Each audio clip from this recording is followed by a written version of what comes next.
மற்றவங்க ஏதாவது சின்ன ஒரு நல்லது செஞ்சாலும் என்ன செய்யணும், அப்ரிஷியேட் பண்ணணும், பாராட்டணும். அதுவும் என் பிள்ளைங்கெல்லாம் கொஞ்சம் அந்த விஷயத்தில் ஒரு இதாக இருப்பாங்க. ஏதாவது ஒன்று சமைச்சு கொடுத்தேன்னா வீட்டில் ஸ்கூலில் படிக்கிற பிள்ளைங்கள்லாம் நல்லா இருக்கு அப்படின்னு சொன்னால் வீட்டில் வந்து ஓடி வந்து சொல்லுவாங்க, ஏம்மா என் கூட படிக்கிறவங்களாம் உங்கள் சாப்பாடு இது நல்லா இருக்குன்னு சொன்னாங்க அப்படின்னு சொல்லிட்டு. பாப்பாலாம் சொல்லுவா, ஏம்மா பிரியாணி வந்து உங்கள் இது நல்லா இருக்குன்னு சொல்லிட்டு, ஏம்மா நீங்கள் ஹோட்டல் தரங்கம்மா, ஒரு பிரியாணி ஹோட்டல் அப்படின்னு சொல்லிட்டு. ஏடி ஒரே ஒரு கஸ்டமருக்காக நான் எப்படி ஹோட்டல் வைக்க முடியும் அப்படின்னு சொல்லிட்டு அந்த அளவுக்கு என்ன செய்யறது, அது ஒரு அப்ரிசியேஷன். சரியா?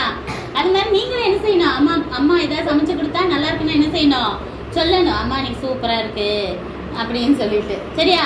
அப்பா ஏதாவது வாங்கி கொடுத்தீங்கன்னா நன்றி சொல்லுங்க, நல்லா இருக்கு அப்படின்னு சொல்லி அவங்கள அப்ரிஷியேட் பண்ணுங்க. அதே போல அவங்களும் செய்யும்படிக்கு நீங்க சொல்லுங்க. சரியா? பண்ணுவீங்களா? சரி, வெரி குட்.